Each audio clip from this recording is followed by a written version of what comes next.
truth, peace, and love, and wisdom divine. So you know I gotta bring through something to let you know that it's on. So as I mentioned in previous video, I said, you know what? I have not did any of the teachings of Buddha. So, and I love the teachings of Buddha. It predates who y'all call Jesus the Christ. Jesus the Christ was using Buddha's teaching, but we're going to get to Buddha teachings now. We know commonly today the word Buddha, but Buddha didn't call himself Buddha. No, that's just a Western form of what a description. So the Buddha reached a certain stage in life. We know the story, or if you don't know the story, you know, this is where they get the story from. All later stories come from earlier stories. So coming from a king and having his own, and then deciding to gain enlightenment. And then from enlightenment, went and did practices and came from those practices and came back and taught the people this enlightenment he had gained through awakening. And one who has gained that awakening, in the West they would say it was a Buddha. But he himself didn't call it a TATHAGATA. A TATHAGATA is one who has attained what you would call Buddhahood. Now this is from ancient texts, that scriptures that Buddha left himself behind out of the Nikayas. Now there's 4 different Nikayas, so I'm going to bring us through some of the most important Nikayas of earlier scriptures that predominated and pre-existed Western scriptures of 1st century AD CE. We're talking all relative to BC. So when you're talking about Buddha, I'm going to let you know you're talking about Brahma. And when you're talking about Brahma, you're talking about Abraham. So these are the ways of Abraham before they had the name Asalam. So a form of Buddha, or what you say Buddhism, is Asalam. So all these things of all the greats that you have known to have heard of, like Buddha, maybe like let's see, Krishna. You may heard of these names more. I see Buddha pictures, so I know people heard of Buddha. Now I don't see many Krishnas, but Krishna, you know, was the Eastern version of what you have as the Western version of Christ. And so as we go and return back to what was lost, these are why they took all these ancient scriptures and reversed them and made you think that these was the only scriptures of the West, when there are long dating Eastern scriptures. As I would bring you, probably never heard of the Nikayamas, the Nikayas. And that's because of what I'm telling you. All these are Eastern scriptures that predated Western scriptures. And so in the Eastern scripture, we're gonna come to a scripture out of the Brahma Jala Vada. So when we coming through the Brahma Jala Vada, we coming through the 1 in 75 of the Sana Vada. Now Sana means perception, and Vada comes from Vidya, which is wisdom. So perception seen through wisdom. And so we're going to go through a doctrine of immortality, percipient immortality, seeable immortality, knowable immortality. One who's received immortality is called a TATHAGATA or Buddha, or in our terms, Sufayan. All these things is the same, just we got our new update. So as we come through in these times and manners, we have to understand these come from very, very holy, sacred backgrounds. These things that bring it forth is beyond Western comprehension. And Western technology still cannot comprehend Eastern states of mind that was attained. And so all these come from practicing and having attained these and then speaking these or writing these for all to attain. That comes after. So we're going to start with the Buddhas, or the big cuckoos. These are synonymous to people who are under the study of a Buddha. There are bhikkhus, some recluses, and Brahmins who maintain a doctrine of percipient immortality and who on 16 grounds proclaim the self to survive percipient after death. And owing to what? With reference to what do these honorable recluses and Brahmins proclaim their views? Question mark.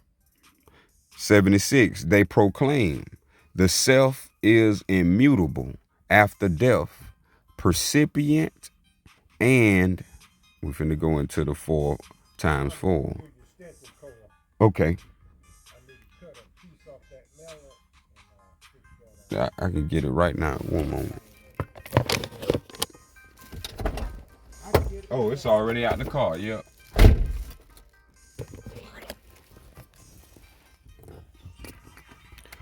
Yes. Real life. Oh, yes. They proclaim the self is immutable after death and percipient. And we're finna do the 4 times 4. So the self is material and the self is immaterial. The self is both material and the self is immaterial. The self is neither material nor immaterial. B, the self is finite. 2, the self is infinite. 3, both self is both finite and infinite. 4, self is neither finite nor infinite.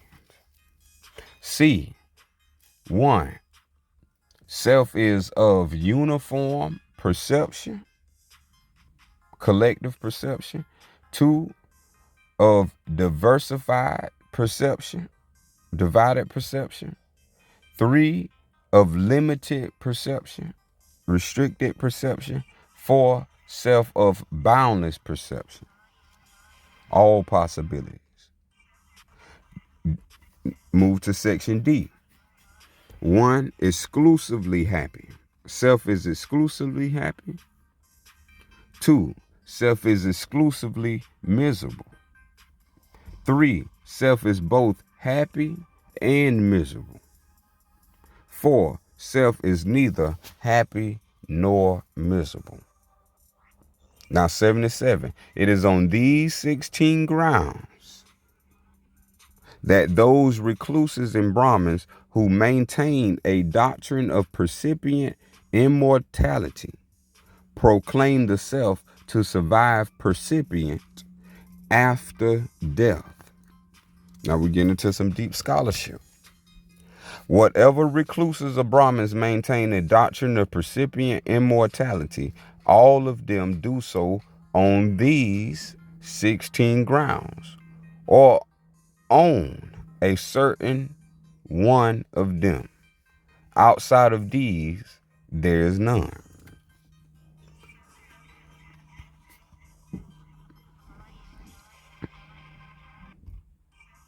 And so this bhikkhus, the Tathagata, understand, and is concerning these that those who would rightly praise the Tathagata in accordance with reality would speak. See, so this is very understanding. If you have number sciences or methods, this is why you hear so many numbers. See, because we have to understand these all have origins. Can't nothing come into existence like your birth without having a born date. So it has an origin. So if you don't know the origin is traceable. And so when you trace everything back to its origin, then you will find the truth of all matters.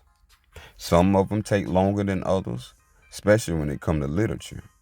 Now, I can save you a whole heap of time, but on your own, you got to get back to the source of all literatures for you to get an understanding of the truth and be able to live in the time that you're in now. Because the time we're in now is strictly extreme west. And what's going to save you is extreme east. But extreme east has been banned basically from the west and has been substituted by the scriptures of the west, the Bible and the Quran. So these things get you so far, but you still have an incompleteness because of these stories from the Quran and the Bible come from Brahmas and Buddhas who lived a holy life before a Jesus, before Muhammad. And these people who name Jesus and Muhammad are telling you about the ways of Brahma and Buddha. These people need to understand where origin comes from. Everything has an origination if it has a form, shape, or off a tongue. So some more we finna get into. Well, let's see. We ain't gotta go there. That's kind of self. See, and that's one thing that is consistent about Eastern texts. They repeat themselves very much. So you verily get the point. And so they will write the same sentence and change one word in it for 4 straight verses. So you have to learn that the importance of what they saying. Because in the Western mind, we like zoom, zoom, zoom, zoom, zoom, zoom, zoom. And they ain't like that in the East. They are very contemplative. In the West, we very active. So we like to activate before we even know what stuff really is. So, but when you are a Sufiyan, that is when the West and the East meets.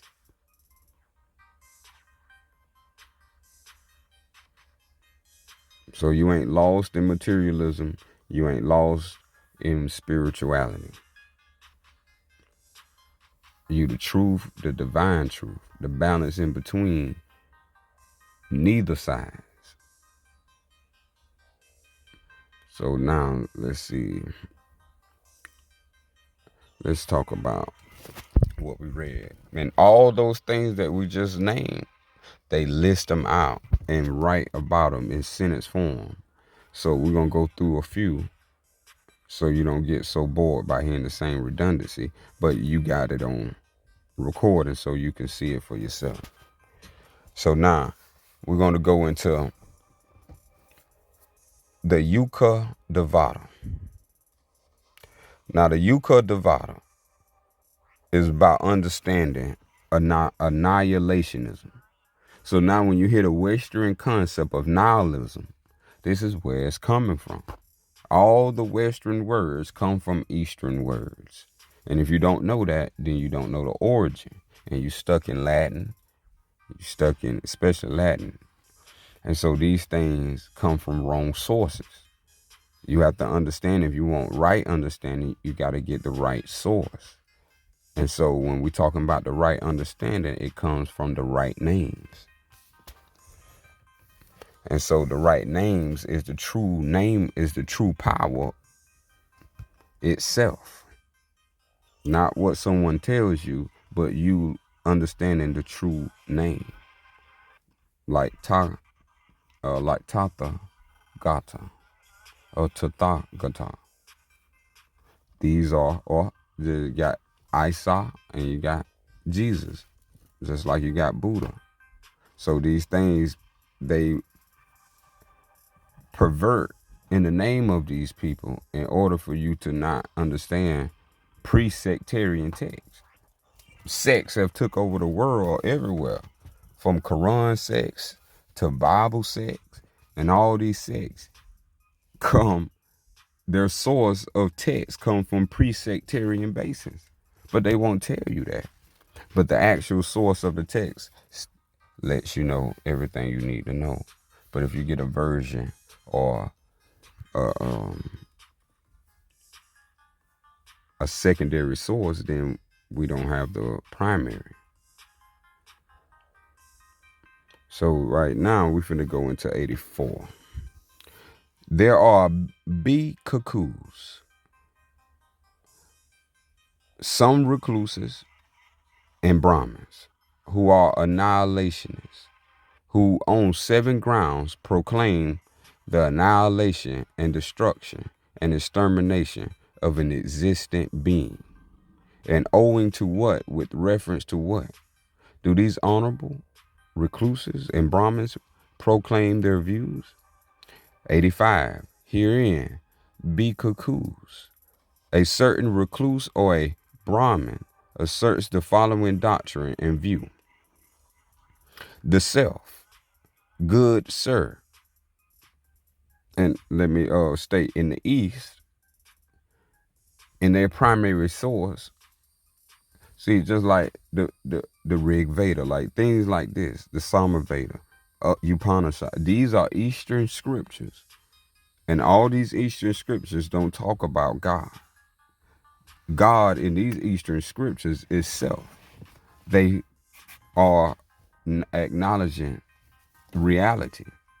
But in Western, they remove the self and they put God and false names of God, and then self-identify with those instead of the origin or the original.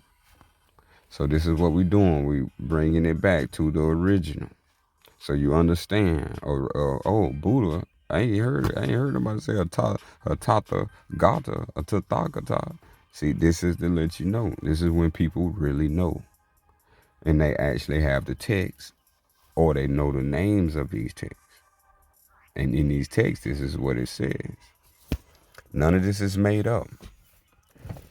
The Brahmayanas come from the Nikayas, which is a scripture from Buddha. And so we have to understand these things called the Veda. That's the Vidya. The Vidya is the wisdom, the divine wisdom of the ancient East. What we use for consciousness, that's not the same word in East. That's a whole different word. And so you can get lost in the sauce.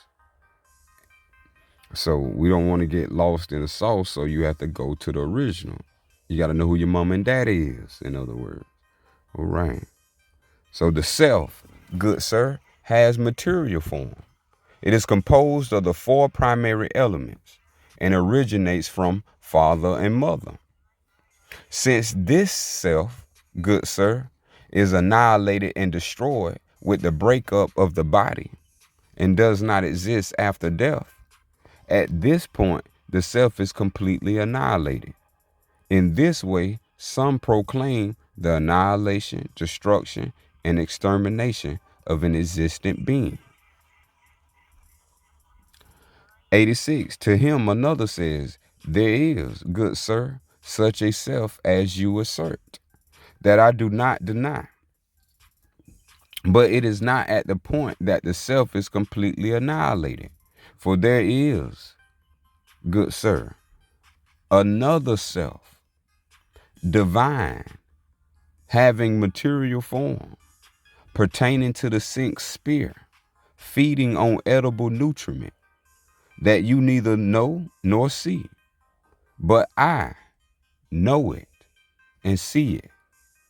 Since this self, good sir, is annihilated and destroyed with the breakup of the body and does not exist after death, at this point the self is completely annihilated. In this way, others proclaim the annihilation, destruction, and extermination of an existent being. 87. To him another says, there is, good sir, such a self as you assert, that I do not deny. But it is not at the point that the self is completely annihilated. For there is, good sir, another self, divine, having material form, mind made, complete in all its limbs and organs, not destitute of any faculties, that you neither know nor see, but I know it and see it. Since this self, good sir, is annihilated and destroyed with the breakup of the body and does not exist after death, at this point the self is completely annihilated. In this way, others proclaim annihilation, destruction, and extermination of an existent being. To him another says, remember we was covering the material and the immaterial, the finite and the infinite. See, and these are the sentences that corresponds and matches the equality. So one know and understand the reality of truth from the perception of truth. Now, but it is not at the point that the self is completely annihilated. For there is, good ma'am, another self, belonging to the base of infinite space, reached by complete surmounting of perceptions of material form, by the disappearance of perceptions of resistance, by non-attention to perceptions of diversity, by contemplating space is infinite, that you neither know nor see, but I know it and see it. Then it says about this self, good sir, is annihilated and destroyed with the breakup of the body and does not exist after death. At this point, the self is completely annihilated. 89. To him another says, there is good. There is, good sir, such a self as you assert. That I do not deny. But it is not at the point that the self is completely annihilated. For there is, good sir, another self belonging to the base of infinite consciousness, reached by contemplating. Consciousness is infinite, that you neither know nor see, but I know it and I see it. I, self. See, this is what we have to understand. This is why I, self, well, I'm going to bring that in at another time. Let's get back. Since this self, good sir, is annihilated and destroyed with the breakup, with the disintegration of the body, and does not exist after death. So we don't cover infinite consciousness, does not exist after death. Infinite space does not exist after death. Material form does not exist after death. Things that are mind made does not exist after death. We getting somewhere here. See, these things, we have to understand certain things carry over and certain things not. Just as the Sufyan says, oh, it's going to take all the things you possess that you thought you possess and leave everything that you are. See, so these things that have accumulated by way of existence and age and perceptions and consciousness, and not knowing what these things truly are by lack of scholarship of Eastern scriptures, you're only left with what you're left with. You can't make sweet potato without sweet potatoes. So you can't have truth without truth.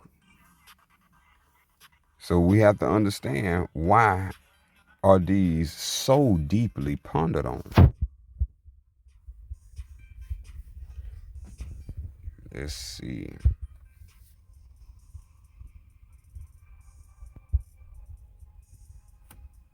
And so you heard of the word nirvana, correct?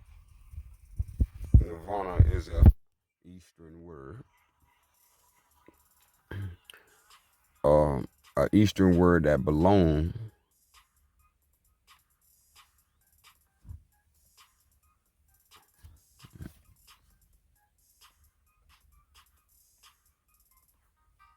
to a Proto-Indo language. And that word nirvana is the word nibbana. The word nibbana is the origination of the word nirvana, which you find in the Hindu texts and scriptures. Nibbana is what you find in the Buddha texts and scriptures. So we're finna go into nibbana, not nirvana. But they are the same words and the same understanding, just two different tongues from the East.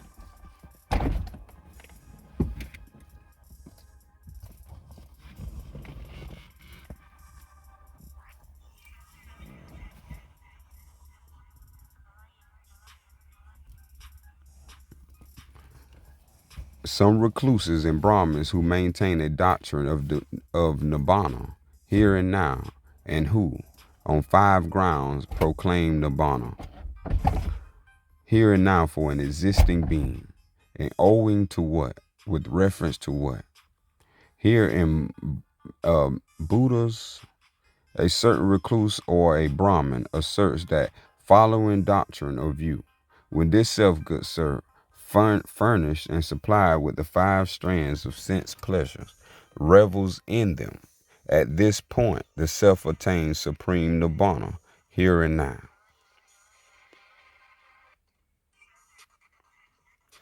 In this way, some proclaim supreme nibbana, here and now, for an existent being.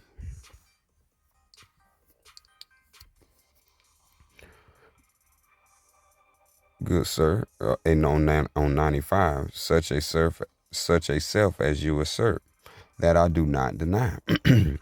But it is not at the point that the self attains supreme nibbana here and now. What is the reason? Because, good sir, sense pleasures are impermanent. Sense pleasures are suffering. Sense pleasures are subject to change. And through their change and through their transformation, there arise sorrows in the senses, lamentation in the senses, pain in the senses, grief in the senses, and despair. All of these, the senses. But when the self, quite secluded from sense pleasures, secluded from unwholesome states, enters and abides in the first jhana, the jhana paradise, which is accompanied by initial and sustained thought, and contains the bliss, the rapture, the bliss and happiness born of seclusion. Remember, that's where they get the word the Bodhi tree or the Buddha tree. Buddha was under the seclusion, and this is how he maintained to bring to us, because he could have kept it, left, and went on about his business. But no, he left the teachings behind, the 4 noble paths and the eightfold eightfold noble path, the noble eightfold path. Once again, this is where you get your wheel from. When you wheel within the wheel within the wheel. In ancient times, that's called Dhamma. Dhammapana. And these words are pre-existing of what we call in karma and law of attraction and these subordinate lesser laws that lead to sensual pleasure, which arises the duality which was claimed by the Romans. So in the East is no duality. In the West, it's duality. So we have to be mindful what words we are speaking, what concepts we lean into, what action is initiating. Is it coming from an Eastern view? Is it coming from a Western view? So these things like salvation did not exist in the East. So we're going to understand, but these things started being included as ideas into systems of thought. And so in their text, they may have sentences from older texts, but reversed, changed, and readjusted, to seek their reasoning for their purpose. If they was going to keep it as the truth, they would have left it as the truth and gave you the truth as it is.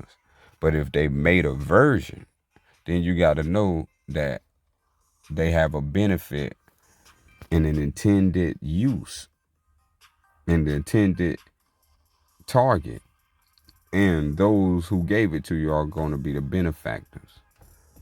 So we have to understand, for the benefit or the detriment, someone is benefiting off our ignorance. And it's not self.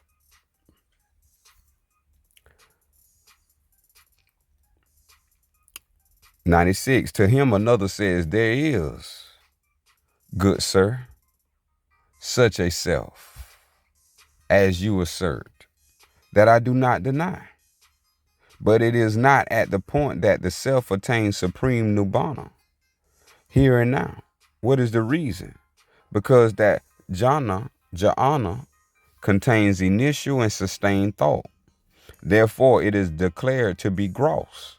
But when the subsiding of initial and sustained thought, the self enters and abides in the second jhana, which is accompanied by internal confidence and unification of mind, is free from initial and sustained thought, and contains the bliss and happiness of concentration at this point, what they would say samadhi. See, all that is wrapped up in nibbana. The self attains supreme nibbana. So as we go further, a self as you assert, such a self as you assert, that I do not deny, but it is not at the point that the self attains supreme nibbana, here and now. What is the reason? Question mark. Now, why does not the self attain supreme nibbana? It is declared to be gross, big, because of the mental exhilaration connected with rapture that exists there. The mental exhilaration. But when, with the fading away of rapture, one abides in equanimity, mindful and clearly comprehending, and still experiencing happiness with the body, enters and abides in the third jhana, so that the Brahmayanas or the Aryans announce, the people of the East, the rishis announce, he abides happily in equanimity and mindfulness. At this point, good sir, the self attains supreme nibbana. Take a kneel at Bana, banana nana, nibbana, the banana nana. In this way, some proclaim supreme nibbana, here and now for an existent being. We're going to jump to the reason why we don't attain supreme nibbana. What is the reason? It is because a mental concern, happiness, exists there. It is declared to be big, gross, because a mental concern. But when with the abandoning of pleasure, the abandoning of pain, remember they come together, and with the disappearance of previous joy and grief, one enters and abides in the fourth jhana, which is without pleasure and pain, and contains purification of mindness through equanimity. At this point, the self attains supreme nibbana. Thus, the TATHAGATA understands. This is where you get the word for our Sufayans. I just got to let us know. Fatiha. So now when you see the word jhana, that comes from Sufayana. So this is why we understand. And it is concerning that those who would rightly praise the truth in accordance with reality would speak. And so these things are deeply embedded throughout the Eastern texts of how to defeat what's not self. And the Western way is incomplete by way of lack of wise contemplation. There's no wisdom in the West. There's only ignorance in the West. Wisdom does not exist in the West. That is an Eastern reality from attaining nirvana, leaving samskara.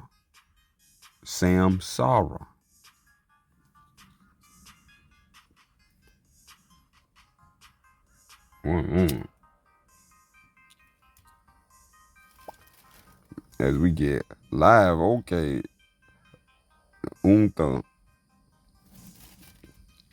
the compassionate Unta. Okay, let's see, because those was good. Because I know you heard of Nibbana and all those things. I think that's good. We're going to stop there at attaining Nibbana. Nibbana. And this is what we all have to understand. That is the key on the West. Is attaining the states of mind of the East to purify and cleanse the self so the self can reside in cleanliness. These things that which are not self is the dirty.